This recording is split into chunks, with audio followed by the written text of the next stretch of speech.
નમસ્કાર દોસ્તો, Sanjay maths and science એકેડેમીમાં તમારું સ્વાગત છે. આજે આપણે ધોરણ 10 વિજ્ઞાનના એક એવા ચેપ્ટરની વાત કરવાના છે જે માત્ર પરીક્ષા માટે જ નહીં પણ આપણી આખી જિંદગી માટે કામનું છે. પ્રકરણ છે પ્રજનન સ્વાસ્થ્ય. ચાલો આને એકદમ સરળ ભાષામાં સમજીએ. તો આપણે વાત કરી રહ્યા છીએ પ્રજનન સ્વાસ્થ્યની. આજના આ સેશનમાં આપણે એના દરેક પાસાને ઊંડાણપૂર્વક સમજવાની કોશિશ કરીશું. ચાલો ત્યારે શરૂ કરીએ. ચલો ને એક સીધા સવાલથી જ શરૂઆત કરીએ. ધારો કે કોઈ શારીરિક રીતે પરિપક્વ થઈ ગયું છે, તો શું એનો મતલબ એવો થાય કે એ વ્યક્તિ માતાપિતા બનવાની મોટી જવાબદારી માટે માનસિક રીતે પણ તૈયાર છે? શું લાગે છે? આ જ સવાલ પર આપણી આખી ચર્ચા ટકેલી છે. તો પછી સ્વાસ્થ્યનો સાચો અર્થ છે શું? ખાસ કરીને જ્યારે આપણે પ્રજનન સ્વાસ્થ્યની વાત કરીએ ત્યારે એ સમજવું જરૂરી છે કે આ વાત ફક્ત શારીરિક ફેરફારો પૂરતી સીમિત નથી. એના કરતાં ઘણું વધારે છે. એમાં તમારી માનસિક અને ભાવનાત્મક તૈયારી પણ એટલી જ જરૂરી છે.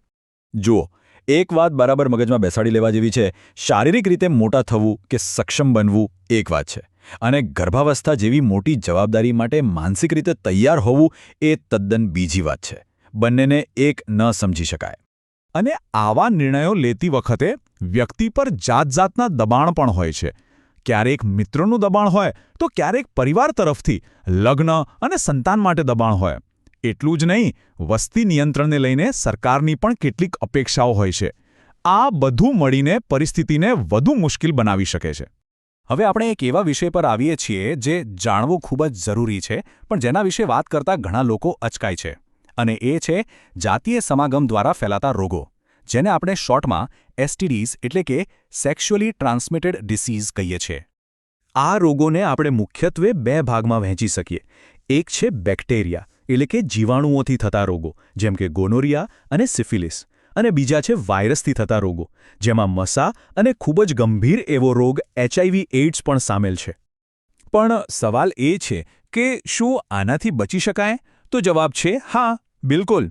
કોન્ડોમ જેવી સાવચેતીનો ઉપયોગ આમાંના મોટાભાગના રોગોના ફેલાવાને ખૂબ જ અસરકારક રીતે રોકી શકે છે. ઓકે, તો હવે વાત કરીએ એ પદ્ધતિઓની જે અનિચ્છનીય ગર્ભાવસ્થાને રોકવા માટે મદદરૂપ થાય છે. એક જવાબદાર નિર્ણય લેવા માટે આ માહિતી હોવી ખૂબ જ જરૂરી છે. સૌથી પહેલી અને સામાન્ય પદ્ધતિ છે યાંત્રિક અવરોધ. આની પાછળનો આઈડિયા એકદમ સિમ્પલ છે. શુક્રાણુ અને અંડકોષને શારીરિક રીતે એકબીજાને મળતા જ રોકી દેવા. આના સૌથી જાણીતા ઉદાહરણો છે કોન્ડોમ, જે શિશ્ન પર પહેરવામાં આવે છે. આ ઉપરાંત બીજા પણ કેટલાક ઉપકરણો છે જે યોનિમાર્ગમાં મૂકી શકાય છે. હવે બીજી પદ્ધતિ પર આવીએ, અને એ છે હોર્મોનલ નિયંત્રણ.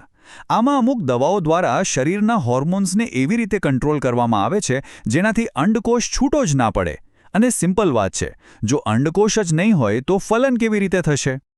સામાન્ય રીતે આ પદ્ધતિમાં ગોળીઓ લેવામાં આવે છે, પણ અહીં એક વાત ધ્યાનમાં રાખવા જેવી છે, કારણ કે આ ગોળીઓ શરીરના કુદરતી હોર્મોન ચક્ર સાથે છેડા કરે છે. એનાથી અમુક સાઇડ ઇફેક્ટ્સ પણ થઈ શકે છે.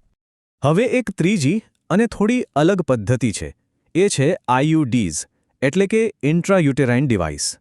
આમાં લૂપ કે કોપર ટી જેવા નાના સાધનને ડોક્ટર દ્વારા સીધું ગર્ભાશયમાં જ ફિટ કરવામાં આવે છે. આ પદ્ધતિ લાંબા સમય સુધી અસરકારક રહે છે, પણ એનાથી ક્યારેક ગર્ભાશયમાં બળતરા કે બીજી તકલીફો થવાની શક્યતા રહે છે. એટલે જ આ પદ્ધતિ હંમેશા ડોક્ટરની સલાહ અને એમની દેખરેખ હેઠળ જ અપનાવવી જોઈએ. અને હવે ચોથી પદ્ધતિ, જે છે શસ્ત્રક્રિયા એટલે કે સર્જરી. આને ગર્ભનિરોધકનો એક કાયમી ઉપાય કહી શકાય. આમાં પુરુષો અને સ્ત્રીઓ બંને માટે વિકલ્પો છે, જે પ્રજનન કોષોના માર્ગને હંમેશા માટે બંધ કરી દે છે. પુરુષોના કિસ્સામાં જે નળી શુક્રાણુઓને લઈ જાય છે તેને જ બ્લોક કરી દેવામાં આવે છે, અને સ્ત્રીઓમાં જે અંડવાહિનીમાંથી અંડકોષ પસાર થાય છે તેને બ્લોક કરી દેવાય છે. પરિણામ, શુક્રાણુ અને અંડકોષ ક્યારેય મળી જ શકતા નથી અને ફલન થતું અટકી જાય છે. હવે આપણે એક ખૂબ જ સંવેદનશીલ અને ગંભીર સામાજિક સમસ્યા તરફ વળીએ છીએ. એ છે તબીબી ટેકનોલોજીનો દુરુપયોગ, એટલે કે લિંગ પરીક્ષણ કરાવીને ગર્ભપાત કરાવવો, જે એક ગંભીર ગુનો છે.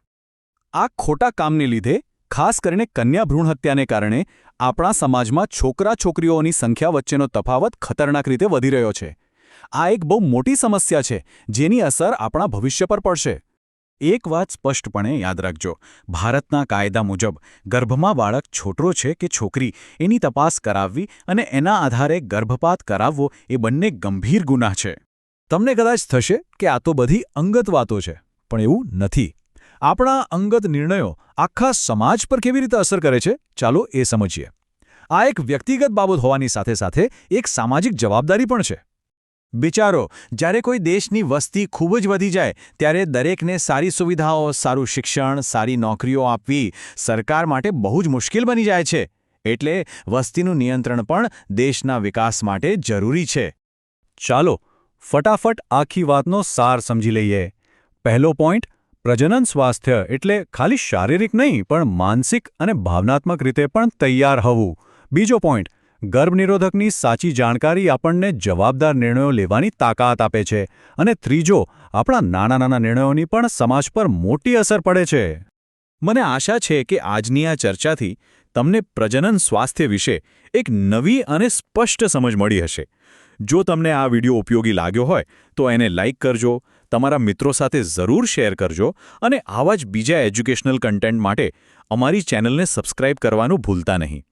યાદ રાખજો, એક સ્વસ્થ અને જાગૃત વ્યક્તિ જ એક સ્વસ્થ સમાજ બનાવી શકે છે. આભાર.